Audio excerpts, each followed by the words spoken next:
어, 복음이 우리의 삶에 들어오면은, 우리 교회에 들어오면 우리는 말씀을 받게 되죠. 말씀을 받습니다. 복음을 받습니다. 그리고 주님을 닮아가는 삶을 우리가 살게 됩니다. 그렇죠? 예수 그리스도를 구주로 영접한 사람은 예수님을 따라 살고 예수님을 모델로 생각하고 주님을 닮아가는 삶을 삽니다. 또 그 성도들은 그런 삶을 살기 때문에 누군가에게는 또 본이 됩니다. 하나님의 말씀이 또 그 본을 통해서 세상에 울려 퍼지게 됩니다. 그 결과 우리는 우상에서 또 세상으로 향하던 그 시선이 돌아서게 되고 하나님을 섬기게 되고 또 다시 오실 주님을 기다리게 됩니다. 이게 바로 6절부터 9절까지 말씀이라고 제가 한 달 전에 말씀드렸습니다. 이것을 더 이해하기 쉽게 동사로 표현을 했는데 5가지를 이야기를 했죠. 말씀을 받고 또 본받고 모범이 되고 또 울려 퍼지고 복음이 돌아서고 섬기고 기다린다라고 했습니다. 그래서 한 달 전에 제가 첫 번째 포인트 말씀을 받았다에 대해서 이야기를 나누었습니다. 오늘은 이어지는 동사 4개를 가지고 말씀을 나누기를 원합니다. 두 번째 동사는 본받는다입니다. 주님을 닮아가는 방향으로 우리가 본받는 것입니다. 데살로니가 성도들은 본받는 삶을 살았습니다. 복음을 듣고 복음을 받아들인 사람에게 가장 먼저 나타나는 것은 변화 중 하나가 바로 본받음입니다. 세상을 우리가 본받으려고 하던 우리의 삶이 이제 세상에서 주님을 닮기 위해 나아갑니다. 주님을 만나기 전에는 세상에서 멋지게 보이는 사람이 되고 싶었습니다. 세상에서 능력이 있다고 알아주는 사람이 되기를 위해 열심히 살았습니다. 세상에서 야, 저 사람 성공했어 라는 말을 듣고 싶어서 열심히 노력도 했습니다. 그런데 주님을 만나고 나니 방향이 바뀌었습니다. 세상을 따라가기보다 주님을 따르고 주님을 본받으려고 노력을 합니다. 이것이 진정 주님을 만난 변화된 사람의 모습입니다. 예수님의 제자가 된다는 것은 예수님의 삶을 살겠다고 마음을 먹는 것입니다. 그냥 내가 구주로 영접하는 것으로 끝나는 것이 아니라 주님께서 원하시는 삶, 주님을 본받는 삶을 사는 것입니다. 세상 속에서 살아가는 우리들은 정말 너무 많은 것을 우리가 보고 또 듣고 부딪힙니다. 그래서 세상 사람들 또 세상의 기준, 세상의 성공을 우리가 닮으려고 매일매일 노력을 합니다. 하지만 우리가 진정 닮아야 하는 것은 세상의 기준, 세상이 아니라 주님이라는 것입니다. 주님을 닮기 위해 우리는 주님께 우리의 시선을 돌려야 합니다. 주님의 말씀을 듣고 주님과 관계를 맺고 주님과 동행해야 합니다. 데살로니가는 우상이 아주 가득 찬 도시였습니다. 이들이 매일 보는 것이 바로 우상이었습니다. 우상 숭배하는 사람들을 매일 보았습니다. 우상에 대한 이야기를 계속해서 들었습니다. 그런데 중요한 것은 이들의 시선이 우상에 머물지 않았다는 것입니다. 환경이 그랬어도 이들의 시선은 주님께 향했습니다. 한국 속담에 호랑이에 물려가도 정신만 차리면 살 수 있다라는 속담이 있죠. 아무리 절박하고 위험한 상황에 처해도 그 상황이 정말 어려워도 우리가 침착하게 정신을 차리면 살 길이 열린다는 의미입니다. 많은 사람들이 우리가 사는 세상이 점점 신앙생활하기 힘든 세상이 되고 있다고 말합니다. 저도 그것을 느낍니다. 점점 더 세속화되는 것을 볼 수 있습니다. 학교에서도 그렇고 사회에서도 그렇고 신앙을 자유롭게 이야기하는 것이 그렇게 쉽지는 않습니다. 눈치를 보아야 하는 그런 사회에 살고 있습니다. 하지만 이 어떠한 상황 속에서도 우리의 시선이 어디를 향하고 있는지가 정말 중요합니다. 우리가 누군가를 본받으려고 하는지가 정말 중요합니다. 우리의 시선이 주님을 향할 때에 우리는 매일의 삶이 주님과 동행하는 삶이 되는 것입니다. 사랑하는 성도 여러분, 어떠한 상황 속에서도 우리 모두 주님께 시선을 맞추고 주님을 닮아가는 삶을 사시기를 주님의 이름으로 축원합니다. 세 번째 동사는 모범이 된다입니다. 데살로니가 성도들은 다른 사람들의 모범이 되었습니다. 7절을 보게 되면 이렇게 말하고 있습니다. 그리하여 여러분은 마케도니아와 아가야에 있는 모든 신도들에게 모범이 되었습니다. 우리가 누구의 모범이 된다는 것은 정말 중요합니다. 물론 누구의 본을 따라 쫓아가고 닮아가는 것도 솔직히 쉽지 않습니다. 그런데 누가 우리를 보고 배운다고 생각하면 정말 굉장히 부담이 되고 힘듭니다. 목회가 부담스러운 이유 중 하나는 목회자가 성도들의 모범이 되어야 하기 때문입니다. 그래서 한마디 하는 것도 어렵습니다. 그리고 행동 하나하나도 조심스럽습니다. 그래서 제가 한마디 하는 것이 그냥 정범구가 한마디 했구나라고 생각하시지 않고 목사님이 한마디 했구나라고 생각하기 때문에 한마디 하는 게 쉽지 않습니다. 그렇기 때문에 어떻게 보면 교회 직분자들의 어깨도 무겁습니다. 그냥 어느 누구의 말이 아니라 장로님의 말이 되고 권사님의 말이 되고 부장님의 말이 되고 위원장의 말이 되기 때문입니다. 우리가 싫던 좋던 사람들은 다른 사람들이 본이 되는 삶을 살게 되어 있습니다. 가정에서는 우리가 부모로서 우리 자녀의 본이 되는 삶을 살아야 합니다. 우리가 아무리 잔소리를 하고 우리의 삶이 본이 되지 않으면 아이들은 절대 따르지 않습니다. 학교에서 선배들이 후배들에게 본이 되는 삶을 살아야 합니다. 직장에서도 선배로서 본이 되어야 합니다.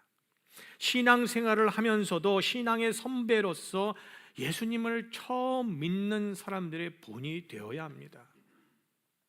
처음 예수님을 믿는 사람이 아주 어린 그 신앙을 가지고 왔는데 신앙의 선배라는 사람이 정말로 본이 되는 모습을 보여주면 나도 저 사람처럼 되겠다는 마음이 생기는데 그렇지 못할 때 실망감이 생기고 교회를 떠나는 경우도 생깁니다.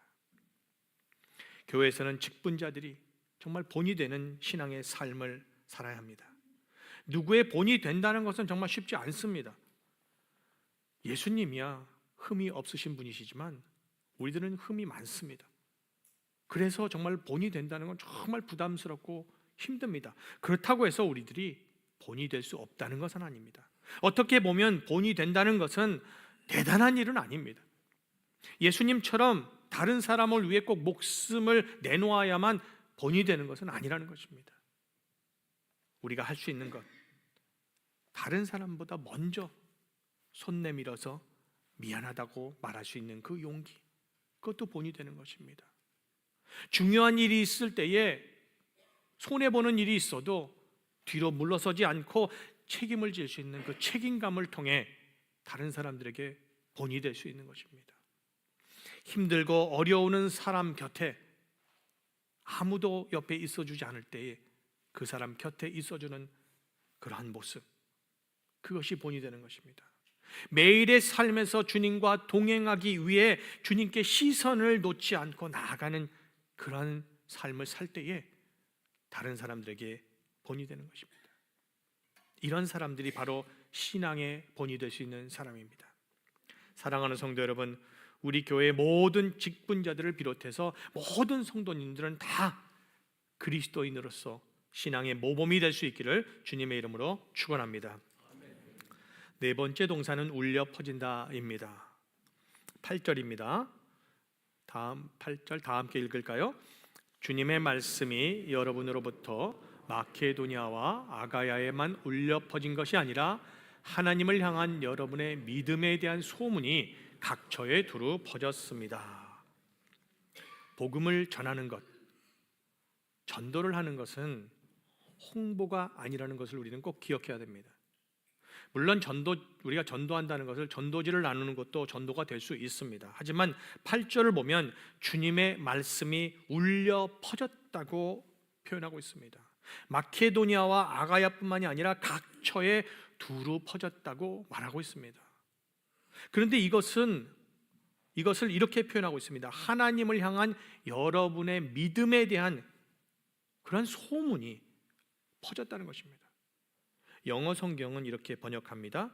우리가 어디를 가든지 바울이 여기저기 다닐 때에 여러 지역 사람들이 여러분의 믿음, 데살로니가 데살로니가 성도들의 믿음에 대한 이야기를 들려줍니다. 여러분들의 믿음에 대한 소문이 세상에 퍼져나가고 있습니다. 당신들의 믿음 때문에, 데살로니가 성도 당신들의 믿음 때문에 사람들이 주님을 만나고 있습니다. 이런 말입니다. 저는 이 말씀을 읽으면서 정말 마음에 큰 감동이 왔습니다. 그리고 기도했습니다. 주님, 우리 교회도 이런 교회 되게 해주세요. 우리 교회의 성도님들의 그 신앙생활의 모습이 퍼져나가서 다른 사람들이, 정말로 교회를 나가지 않는 사람들이 그 모습을 보고 예수님을 만날 수 있게 해주세요. 전도는 예수님을 상식으로 전하는 것이 아닙니다. 물론 우리가 예수님께서 우리를 위해서 십자가에 못 박혀 죽으셨소 라고 이야기할 수 있겠죠, 팩트를. 하지만 그것만으로 충분하지 않습니다. 내 마음속에 들어와서, 그 복음이 내 마음속에 들어와서 내 삶을 변화시킨 나의 모습을 세상에 전하는 것이 바로 전도입니다. 근데 우리들은 점점 너무 지식적인 전도를 하려고 합니다. 그게 전도가 안 돼요. 왜? 내 삶은 변하지 않았는데 하나님은 사랑이야, 예수님은 우리 위해서 죽으셔서 용서하라고 그러셨어. 그런데 우리는 계속해서 사랑하지 않고 용서하지 않으면서 예수님을 전합니다. 그러면 사람들이 어떻게 생각하지? 바울은 그리스도인들을 핍박했습니다. 죽였습니다. 잡아들였습니다. 정말 누구보다도 이 일을 정말 열심히 한 사람입니다. 그런데 바울이 주님을 만나고 나자 정말 삶이 변화됐습니다. 삶의 목적이 변했습니다. 이것이 예수님을 진짜로 만난 사람의 모습이었습니다. 그래서 사람들이 바울을 보고, 야, 저건 사람이 할 수 없는 거야. 저건 오직 성령님, 복음만이 할 수 있는 거야 라고 볼 수 있었습니다. 저는 우리 성도님들의 삶이, 또 우리 교회가 이런 교회가 되었으면 좋겠습니다. 이런 소문이 널리 퍼졌으면 좋겠습니다. 델라웨어, 펜실베니아, 뉴저지뿐만 아니라 미국을 어디 가든지, 미국 어디를 가든지 델라웨어 한인 연합감리교회 성도님들의 믿음에 대한 이야기가 정말 널리 퍼졌으면 좋겠습니다. 예수님을 알지 못하는 사람들이 델라웨어 교회 성도님들의 그 신앙의 모습을 전해 듣고, 야, 나도 그 예수님 믿고 싶어. 나도 그 예수님 믿고 싶어. 저는 너무 감동이 되는데 여러분들은 감동이 안 되시나요? 나만 혼자 여기서 감동되는 것 같은데 저는 이 설교를 하면서 정말 너무 감동이 됐어요. 근데 들으시는 분들은 그냥 전혀 아닌 것 같아요. 한번 생각해 보세요. 어디 시카고에 LA 갔는데 어떤 성도님들이 내가 델라웨어에서 왔다 그러니까, 저는 그 델라교회 어떤 김 집사님 그 모습 보고 제가 예수님 믿기 시작했어요. 얼마나 좋겠어요. 하나님이 얼마나 기뻐하시겠어요, 그 모습을 보면. 우리가 신앙생활을 해도 정말 한번 멋지게 신앙생활하면 좋을 것 같아요. 나만을 위한 신앙생활이 아니라 나만 이게 아니라 예수 그리스도를 통해 변화된 그 내 삶이 다른 사람들을 전도하는데 도구가 되고 쓰여진다는 것은 얼마나 큰 감사고 축복이고 은혜예요. 사랑하는 성도 여러분, 우리 다 같이 한번 꿈을 크게 꾸시기 바랍니다. 내 삶에서만이 아니라, 내 가정에서뿐만이 아니라 교회에서, 델라웨어에서, 미 동부에서, 미국 전체에서, 심지어 한국에까지 우리 성도님들의 믿음의 이야기가 예수님을 전도하는 데 도구가 될 수 있기를 주님의 이름으로 축원합니다. 마지막 동사는 돌아서고 섬기고 기다린다입니다. 9절 10절에 데살로니가 교회는 주님께 시선을 돌리고 섬기고 기다리고 있는 모습을 봅니다. 어떻게 보면 회심을 세 동사로 정리한 것인데, 돌아섰다라는 것은 이제 과거, 세상을 향하던 시선이, 우상을 향하던 시선이 하나님께로 돌아왔다는 것과, 둘째 섬긴다, 이제 돌아왔기 때문에 그것으로 멈추지 않고 살아계시는 하나님을 섬기는 그 모습, 또 미래에는 하늘로부터 오실 예수 그리스도를 우리가 기억하고 기다린다라는 것입니다. 9절을 보면 데살로니가 성도들이 우상을 버리고 하나님께로 돌아왔다고 이렇게 말하고 있습니다. 데살로니가는 제가 말씀드린 것처럼 어디를 둘러보아도 우상이 정말 많이 보이는 도시였습니다. 시장 한 복판에는 황제를 위한 제단이 서 있었고 거리마다 그리스 신들의 신전이 자리 잡고 있었습니다. 축제와 행렬, 상업과 친목 모임까지 모든 일상이 어떻게 보면 우상 숭배와 연결이 되어 있었습니다. 사람들은 아침에 집을 나서면 향냄새가 풍기는 제단을 지나야 했고 저녁이 되면 우상을 숭배하는 행렬이 거리를 가득 메웠습니다. 제가 인도를 갔었는데 그때 필그림 시즌이었어요. 낮부터 저녁까지 계속해서 그 행렬이 멈추질 않더라고요. 삐릭삐릭 하면서 그냥 막 밤새도록 잠을 잘 수가 없을 정도로. 그런데 한번 가보세요. 정신이 없어요. 이런 상황에 살고 있는 것이 바로 데살로니가 성도들이었어요. 어떻게 보면은 우상을 피한다는 것은 숨을 쉬지 않으려고 하는 거랑 똑같은 거예요. 조금만 나가면 다 우상을 볼 수가 있었어요. 우상을 접할 수밖에 없었어요. 그러나 바로 그곳에서, 우상이 가득한 곳에서 데살로니가 성도들은 눈을 들어 살아계신 하나님을 바라보았습니다. 우상이 가득한 도시 한가운데서 그들의 시선은 우상이 아닌 오직 주님께 향해 있었습니다.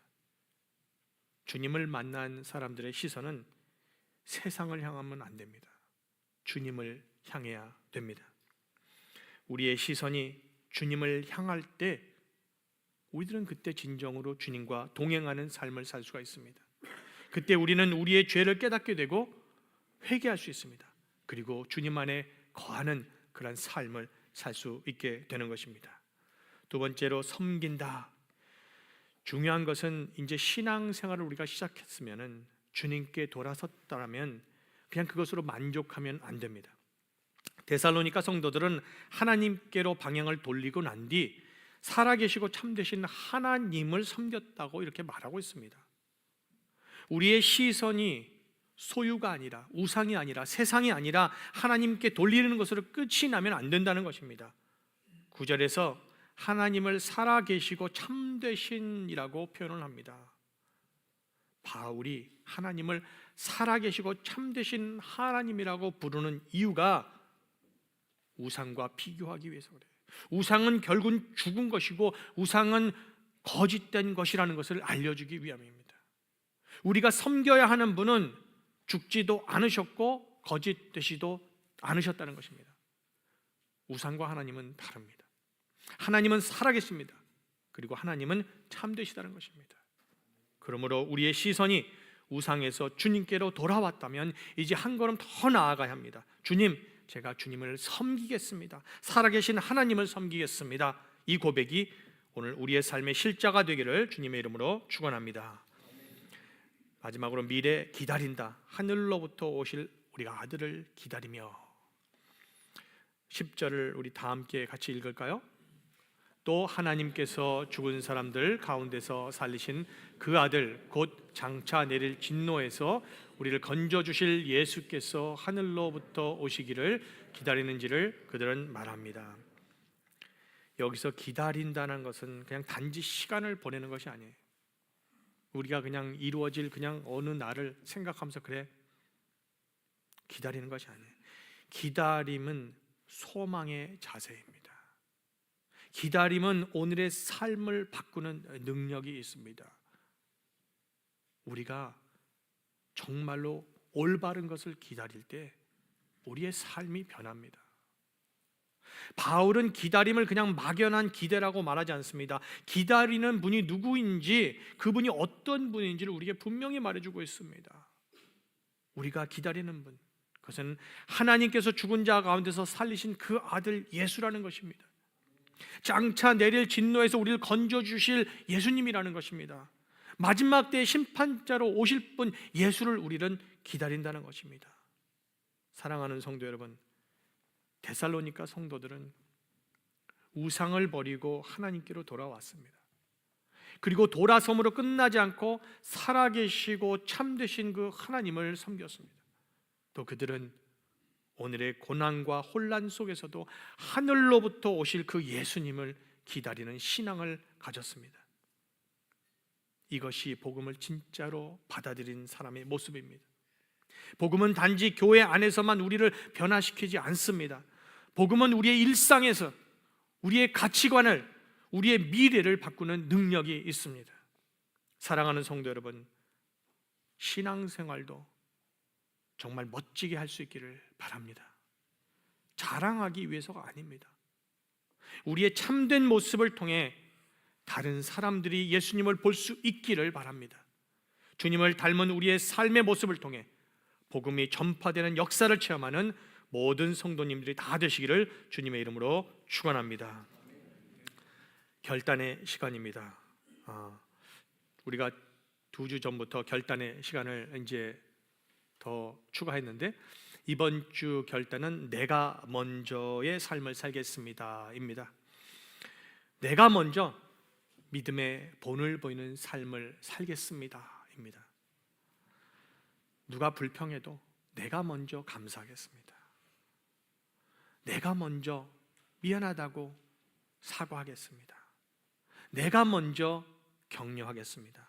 내가 먼저 섬기는 삶을 살겠습니다. 우리의 모습을 통해서 아직 주님을 알지 못하는 사람들이 주님께 돌아올 수 있다는 것을 여러분들이 꼭 기억하시기 바랍니다. 예수님께서 사랑에 대해서 얘기하셨고 용서에 대해서 이야기하셨습니다. 그러면 예수 그리스도를 본받는 우리들은 우리도 사랑을 해야 되고 용서를 해야 됩니다. 남이 먼저 하기를 기다리기보다 내가 먼저. 그래서 이번 주는 나는 내가 먼저의 삶을 살겠습니다를 기억하시기 바랍니다. 우리 다 함께 읽을까요? 이번 주 나는 내가 먼저의 삶을 살겠습니다.